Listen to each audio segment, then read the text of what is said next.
Hello student, free Indian coaching में आप सभी का स्वागत है। तो देखिए यहाँ पर मैं आपको बता रहा हूँ वर्कशीट 2020-21 विषय हिंदी विशिष्ट का सॉल्यूशन। तो अभी आपके स्कूल की तरफ से आपको वर्कशीट मिली है जो कि आपको इसमें प्रश्नोत्तर दिए गए हैं, वो लिखकर सबमिट करना है स्कूल में। तो यहाँ पर आपको कक्षा 8वीं की वर्कशीट हिंदी विशिष्ट का फुल सॉल्यूशन बताया जाएगा इस वीडियो में आपको। और आपको अदर सब्जेक्ट के चाहिए तो आप प्लेलिस्ट बनी हुई है, जाइए देखिए। तो यहाँ पर आप इस वीडियो में आंसर की मिलेगी, यानी कि उत्तरमाला मिलेगी, सभी प्रश्नों के उत्तर। चलिए स्टार्ट करते हैं प्रश्न क्रमांक 1 से। तो प्रश्न क्रमांक 1 में देखिए क्या पूछा गया है। वर्ते कविता में कवि माँ बीणा बांधनी से वरदान में क्या चाहता है, लिखिए। तो यहाँ पर ये आपका आंसर है, तो आप इसको लिख लीजिए। इसके बाद में देखते हैं प्रश्न क्रमांक 2। प्रश्न क्रमांक 2 में गद्यांश दिया गया है। गद्यांश को पढ़कर आपको जो क्वेश्चन दिए गए हैं उनके आंसर लिखना है। तो यहाँ पर देखिए उपयुक्त गद्यांश भाषा भारती कक्षा 8 के लिए किस पाठ से लिया गया है। तो पाठ 2 से लिया गया है, आत्मविश्वास, आपने पढ़ा होगा। इसके बाद में देखिए इस गद्यांश का अर्थ अपने शब्दों में लिखना है। तो ये अर्थ यहाँ पर लिख दिया गया है, आप इसको लिख लीजिए। इसके बाद में देखिए प्रश्न क्रमांक 3। तो प्रश्न क्रमांक 3 में पूछा गया है पाठ मध्य प्रदेश की संगीत विरासत के आधार पर संगीत के क्षेत्र में मध्य प्रदेश से जुड़े आधुनिक संगीतज्ञ के योगदान को लिखिए। तो यहाँ पर ये योगदान यहाँ पर लिखे गए हैं, आप इनको लिख लीजिए। इसके बाद में देखिए प्रश्न क्रमांक 4। तो प्रश्न क्रमांक 4 में पूछा गया है अपराजिता पाठ के अनुसार डॉक्टर चंद्रा को अपराजित क्यों कहा गया है, या फिर क्यों कहा गया है, 2 या 3 उदाहरण देकर लिखिए। तो ये रहा इसका आंसर, आप लिख लीजिए अपनी वर्कशीट में। इसके बाद में प्रश्न क्रमांक 5 को देखते हैं। तो प्रश्न क्रमांक 5 में देखिए क्या पूछा गया है। प्रश्न क्रमांक 5 में दिया गया है मुक्तानंद महोदय की मुफ्तखोरी की घटनाओं का उल्लेख करते हुए लिखिए कि आपको किस घटना ने सबसे अधिक प्रभावित किया और क्यों। तो ये आप अपने अनुसार भी लिख सकते हो। यदि आप इसका आंसर लिखना चाहते हो तो ये भी लिख सकते हो आप, या फिर आपने इस अध्याय को पढ़ा होगा, आप अपने अनुसार लिख लीजिए या फिर इसको लिख लीजिए। इसके बाद में देखिए प्रश्न क्रमांक 6। तो प्रश्न क्रमांक 6 में देखिए क्या दिया गया है। पायो जी मैंने राम रतन धन पायो, मीराबाई के इस पद का भावार्थ अपने शब्दों में लिखना है एवं तालिका में दिए गए तत्भव शब्दों को तत्सम रूप भी लिखना है। तो इस लाइन को आप लिख लीजिए। इसके बाद में इसको भी आप लिख लीजिए। इसके बाद में जो आपकी तालिका दी गई है यहाँ पर देखिए तत्भव शब्द आपको तत्सम लिखना है। तो ये सभी जो तत्भव शब्द दिए गए हैं इनके तत्सम ए होंगे, तो आप इनको भी लिख लीजिए। इसके बाद में देखिए प्रश्न क्रमांक 7।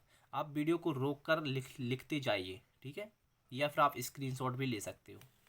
इसके बाद में देख लीजिए प्रश्न क्रमांक 7। तो प्रश्न क्रमांक 7 में पूछा गया है प्रकृति यहाँ एकांत बैठी निज रूप सावर्ती, यानी कि यहाँ पर एक उपयुक्त पंक्ति दी गई है, इस पंक्ति को पढ़ना है। इसके बाद में आपको आंसर देना है। तो यहाँ पर देखिए फर्स्ट क्वेश्चन, उपयुक्त पंक्तियाँ किस पाठ में आई हैं। तो पाठ 7 से ली गई हैं और भेड़ाघाट इसका नाम था। तो आप इसको पूरा ए लिख दीजिए। इसके बाद में आगे देखिए यहाँ पर क्वेश्चन में दिया गया पद्यांश की दूसरी पंक्ति में कौन सा अलंकार है। तो देखिए आप दूसरी पंक्ति को देख लीजिए एक बार। यह दूसरी पंक्ति पल पल पलटती झल छन छन छवि धारती। तो यहाँ पर आपका अनुप्रास अलंकार होगा। तो इसका आपका आंसर अनुप्रास अलंकार था। इसके बाद थर्ड देखिए कश्मीर की शोभा के लिए गई गई, यहाँ पर अच्छे से आप पढ़िए, कश्मीर की शोभा के लिए कही गई ये पंक्ति भेड़ाघाट के किस स्थान के लिए ठीक बैठती हैं तथा क्यों। तो इसका आंसर ये रहा आपका, लिख लीजिए।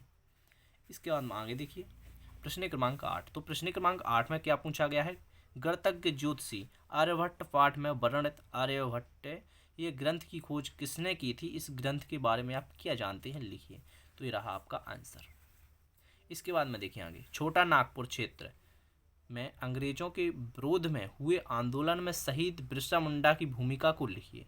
तो ये आपका आंसर।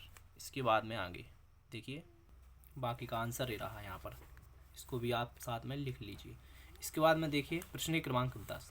तो प्रश्न क्रमांक 10 में पूछा गया है प्राण जाए पर वचन न जाए।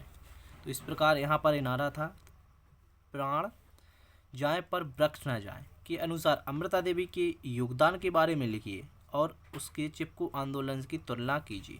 तो इसका आंसर अपने शब्दों में भी आप लिख सकते हो, या फिर आप लिखना चाहते हो तो ये भी आप लिख सकते हो। ये रहा आपका आंसर।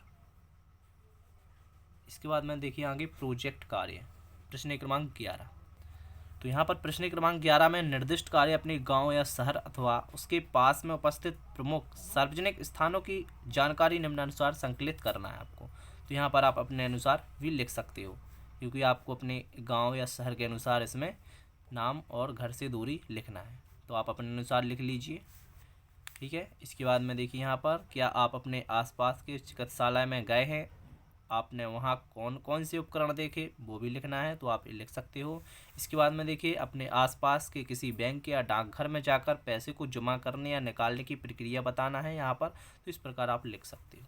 इसके बाद में आगे देखिए, तो यहाँ पर देखिए इस क्वेश्चन को, क्या आपने कभी किसी को पत्र लिखा है, पत्र में क्या क्या लिखना जरूरी है, पत्र को कैसे भेजते हैं, पता कीजिए और लिखिए। तो इस प्रकार आप लिख सकते हो, या फिर आप अपने शब्दों में भी लिखिए। यहाँ पर आप प्रश्न क्रमांक 12 में अच्छे से देखिए, यहाँ पर दिया गया है शब्द पहेली को उसके नीचे दिए गए निर्देशों के अनुसार लिखना है, ठीक है। तो यहाँ पर कुछ निर्देश दिए गए हैं, जैसे कि 1 2, फिर यहाँ पर 3 दिया है, यहाँ पर 5 दिया है, यहाँ पर 6। तो इसको कैसे सबमिट करना है, दाएं से बाएं, ऊपर से नीचे, इसके अनुसार लिखना है। जैसे कि अपराजय, तो देखिए अपराजय, ठीक है, अच्छे से देखिए 1 2 3, ठीक है। तो यहाँ पर इस प्रकार लिखना था, तो इसको आप लिख लीजिए।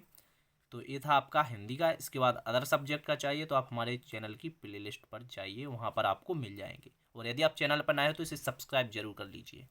Thank you.